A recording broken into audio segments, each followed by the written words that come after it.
TitleMatchNetwork.com. She ended up in IWA. How did that happen? Well, that happened. There's a gentleman, the name escapes me right now, Einhorn. Mm-hmm. He owned TVS, which later Eadie became, Einhorn. Eadie Einhorn. Later became, I think, after Evolutions, what is ESPN today. Okay. And he was the first of that type. Well, he was a big wrestling fan. Nice guy, very nice guy. Unfortunately, got tied up with some people who just wanted in his pocket. But he had good concepts.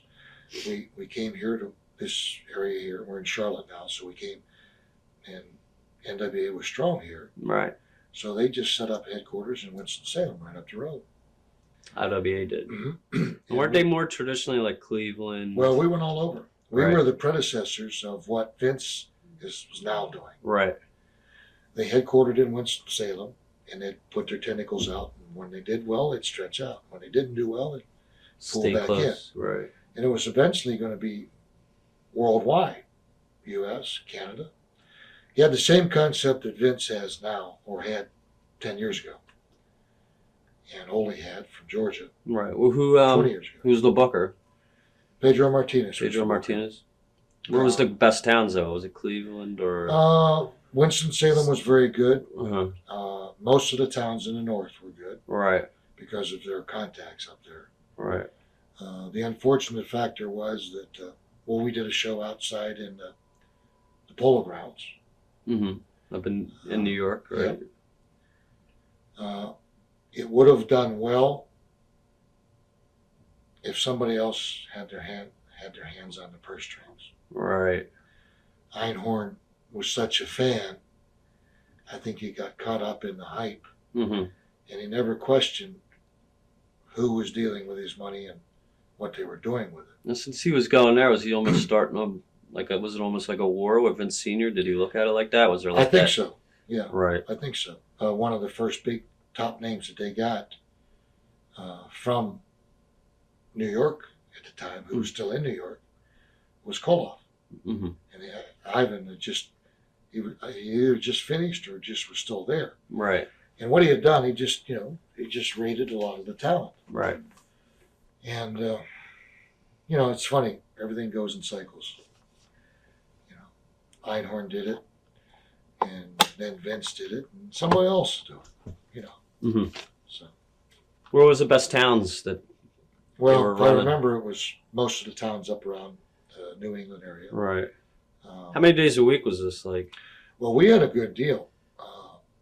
Everybody had their own individual contracts. This was one of the best early contracts I ever had, because Guido and I sat down, and he didn't want to work that much. And he had been on the road, and he wanted to be around his family. He got to the stage where I was later. Right. And here I'm ready to go, but still yet I was starting a family. And we had a good deal. We had 15 day a month guarantee. Mm-hmm. We got paid for 15 shows. Now, sometimes we only had 2, but we still got paid for 15. So if we worked 15, that fulfilled our contract. Right. If we worked 16, then we got paid the additional. Oh, really? We got the transportation, flying in and out. We got hotels and a rental car. And for the first, the company was only existing, I think it ran for about 11 months. And for the first 4 months, we only worked 5 days a month. I said, man, this is fantastic. Oh, a job. Yeah, it was very good. Now, at this time, were you considering wrestling full time, or did you still go? Well, I was. I Yeah. had quit teaching. Right. Took a leave of absence, sabbatical, and was wrestling as much as possible. Right. We were dabbling in and out of Georgia and other places, but we were under contract with IWA. Right. What happened then to the company? Just Well, the company, Einhorn, I think, finally wised up. Some of his friends probably told him right. that this is not a good thing to do. And they had, from what I understand, and the story gets skewed over the years, but I remember we were in New York. It was Roosevelt Stadium, I think it was. Yeah. Isn't that in like North Jersey? Yeah. Jersey City. Jersey or something? City. Yeah. And that was one of the big shows we had. And he had announced that he was going to terminate the company. And it was all based on the premise that he had laid out $1 million. And that time was a lot of money. Right. Well, when the receipts were supposed to be turned in, there was like $500,000 worth of receipts. Right. So $500,000 is out there someplace, unaccounted for. And he was a smart enough businessman to think that, well, I know I'm going to get shafted a little bit. I expect to get shafted a little bit. Right. But not But that not much. half as much. Right. So, but he had some good ideas. And over the years, I know he was approached by some friends of mine to do it again. But then he got involved, I think, with the White Sox. Mm-hmm. Now, I'm sure that their business is a little bit like our business. There's some shafting going on. Right. But I guess if you can limit it. yeah, but he's I have only good fond memories of him because he was a very honest man. Unfortunately, probably too honest for this business. Okay. And then maybe where'd you go after that? Crockett? Crockett's, we left, we were working in Winston-Salem. And I don't know how, to be honest with you, I don't know how it was approached, whether we had approached them or they approached us, but we ended up working in a program. We had the championship belts, Mm-hmm. and then we worked a program for a period of time with Ole and Gene. Mm-hmm. IWA belts against NWA. Ah, really? Yeah. How did that go? Well, it went well. How were they to work? Had to work with? Good. Oh, good. Right. Yeah, they were both friends. I mean, Ole's still a friend of mine today. Gene was our friend. The styles were different Right. because, the Mongols, we were specialists, I used to say. Eyes, ears, nose, and throat. Mm-hmm. We didn't know any holds. We didn't have to. Right.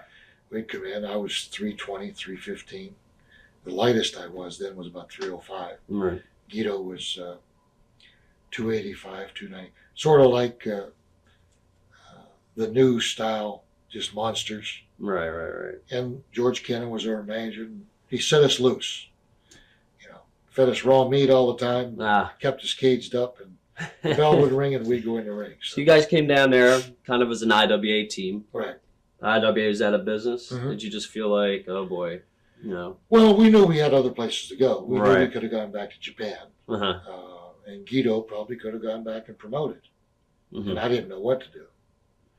I figured, heck, I'm going with him. Right. I wrote it. When you're young and energetic, and You you figure it's just going to continue. It just rolled along. I mean, I Right. hadn't been in it that long to know that it's a roller coaster. Right. So So you didn't really think of next year. You're just kind of No. going with the flow. I knew I could teach. Right. See, when I originally got into the business, and I honestly said this, and people thought I was BSing, but I didn't want to be 20 years from now. What if? Mm-hmm.